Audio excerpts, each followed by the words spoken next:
जय Shri Krishna. Welcome back to my channel Appa Deepo Bhava. आज स्वयं का प्रकाश स्वयं बनना है और बात करेंगे ओरा यानी आभा मंडल।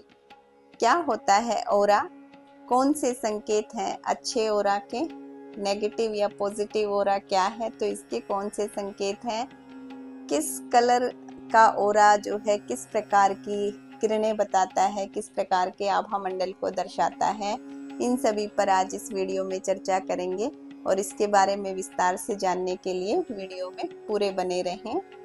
सबसे पहले जानेंगे ओरा क्या होता है।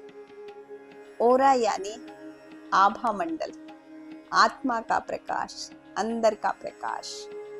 ये जो आभा मंडल है इसका क्या महत्व है, तो जो आभा मंडल होता है ये बहुत अधिक इफेक्टिव होता है और मनुष्य जीवन में हम अपने पूर्व प्रारब्ध से आभा मंडल को लेकर आते हैं। ये आभा मंडल न सिर्फ मनुष्य में होता है बल्कि हर प्राणी जगत में, चाहे वो जीव जंतु, सूर्य, चंद्र, प्रकृति, पेड़ पौधे, सभी का अपना आभा मंडल होता है, सभी का एक ओरा होता है। और बहुत बात होती है कि पॉजिटिव ओरा के क्या संकेत हैं या नेगेटिव ओरा के क्या संकेत हैं। तो देखिए, जैसे परत होती है एक प्रकार की आभा मंडल, जैसे कोई प्याज है तो प्याज की हम एक परत निकालते हैं, दूसरी परत निकालते हैं, जितनी परतें उतारते जाते हैं उसके अंदर अगली जो है वो प्रकार सुंदर जो परत है या फिर खाने लायक वो प्याज हमें मिलता है। ऐसे ही हमारा जो चक्रास है या आत्मा के ऊपर जितनी परतें चढ़ जाती हैं, जैसे जैसे हम योग या साधना करते हैं तो वो परतें खुलती जाती हैं और प्रकाश की किरणें उजागर होने लगती हैं। वही ओरा जो है वो फिर प्रभाव डालने लग जाता है। तो फिर कौन से लोग हैं जिनका ओरा ज्यादा अट्रैक्टिव और आकर्षण का केंद्र बनता है, और कौन से ऐसे ओराज हैं जिनसे हमें दूर रहना चाहिए, जो नेगेटिव ओरा वाले लोग हैं और नकारात्मकता को फैलाते हैं। इसे जानने के लिए आपको ये जानना आवश्यक है कि आप पहचानेंगे कैसे कि ये किस प्रकार के ओरा वाले व्यक्ति हैं। सबसे अधिक इसमें जानना ये आवश्यक होता है एक जो मुखमंडल है। पहले तो हम सिर्फ मुखमंडल को यदि देखते हैं, किसी के मुखमंडल पर एक चमक है, एक आभा दिखाई देती है, एक मुस्कुराहट दिखाई देती है, जिसे देखते ही अंदर से खुद ही एक पीस का अनुभव होता है, तो वो पॉजिटिव ओरा वाले लोग होते हैं। कई बार हम देखते हैं कि किसी किसी की प्रेजेंस हमारे अंदर सकारात्मकता का समावेश करती है। कुछ लोग जब हमारे पास बैठते हैं, बातें करते हैं, तो उसके बाद एक शांति का अनुभव होता है, सुख का अनुभव होता है, जीवन भी सुंदर लगने लग जाता है। ये पॉजिटिव ओरा या महान आत्माओं की बातें होती हैं। आपके अपनों में भी और आप स्वयं में भी ये पॉजिटिव ओरा रखते होंगे या फिर रख सकते हैं। और जो नेगेटिव ओरा वाले लोग होते हैं, जिनकी बातें भय, चिंता, अवसाद पैदा करती हैं, वो उनका ओरा जो है वो वीक होता है, नकारात्मक होता है। वो लोग हमेशा भय की बात करते हैं, ऐसी बातें करना कि जो खुद तो वो भय में है ही और जिनसे बात कर रहे हैं उनको भी इस तरह से डरा या भयभीत कर देते हैं, या तो भविष्य के बारे में या फिर भूतकाल की ऐसी बातें करके जो बीत चुकी हैं। हो सकता है वो खराब बातें हों, लेकिन उनका जिक्र सुख के क्षणों में भी उठा कर ले आना, ऐसे लोग नेगेटिव ओरा वाले होते हैं। तो हमें नकारात्मक ओरा को भी पॉजिटिव ओरा में बदलने की क्षमता रखनी चाहिए।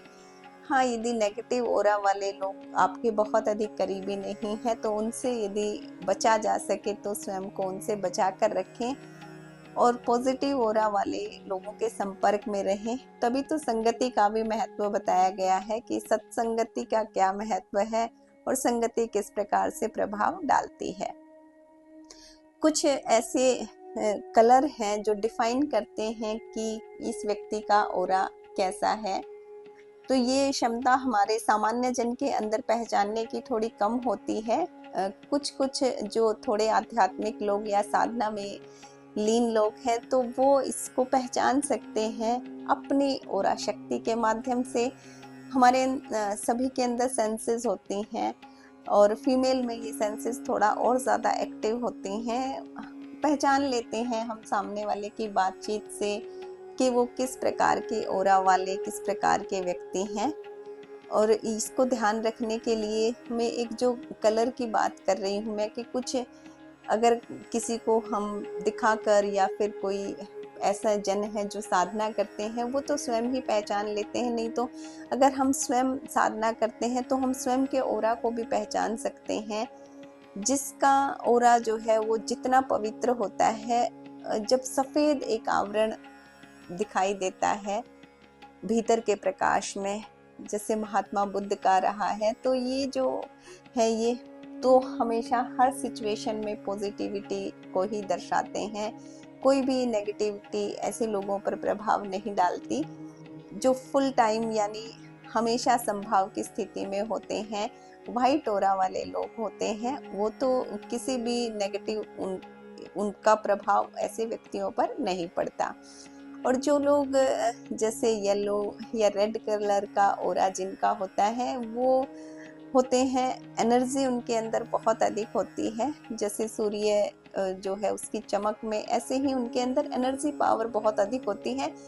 वो बहुत जल्दी अच्छी चीज़ को भी ग्रैब कर लेते हैं और कभी कभी नेगेटिविटी को भी वो जल्दी ग्रहण कर लेते हैं।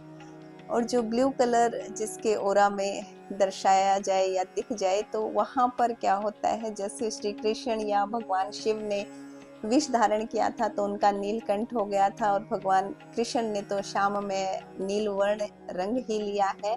तो ऐसे आध्यात्मिकता वाले लोग होते हैं जो निरंतर सामाजिक आध्यात्मिक उन्नति की तरफ अग्रसर होते हैं। पर ये बात है अंदर की, इसे हम कैसे पहचानेंगे? इसको पहचानने के लिए हमें अपनी आध्यात्मिकता को बढ़ाना होता है, और साथ में ये भी जानना आवश्यक है कि यदि हमारा स्वयं का ऑरा पॉजिटिव है, सकारात्मक है, हम स्वयं परमात्मा की बात करते हैं या साधना करते हैं या फिर अच्छे विचार रखते हैं, तो हम स्वयं में ही एक पॉजिटिव ऑरा वाले हैं। और नकारात्मकता का पॉजिटिव ऑरा वाले लोगों पर बहुत ज़्यादा फर्क नहीं पड़ता, क्योंकि जिसकी पावर ज़्यादा है उसी का प्रभाव पड़ता है। यदि हमारे अंदर पॉजिटिविटी ज़्यादा है तो हमारे ऑरा का प्रभाव पड़ेगा। इसलिए कई बार अच्छे लोगों का संग किसी के अंदर कुछ बुराई है उसको भी नष्ट करके अच्छे की तरफ अग्रसर कर देता है। हमें हमेशा पॉजिटिव ऑरा वाले लोगों के संपर्क में रहने का प्रयास करते रहना चाहिए और स्वयं के ऑरा को भी विकसित करना चाहिए। कैसे हम इस ऑरा को क्लींजिंग कर सकते हैं या विकसित कर सकते हैं, इसके बारे में और अधिक विस्तार से नेक्स्ट वीडियो में जानेंगे और क्लींजिंग सीखेंगे। अपने ऑरा को और अधिक ऊंचा कैसे करें, कैसे प्रकाशवान करें, ये सभी बातें नेक्स्ट वीडियो में जानेंगे। अभी के लिए इतना ही, और आप सभी सुनते रहें। आप सभी का कल्याण हो, सभी के सुख जीवन में बना रहे। जय श्री कृष्णा।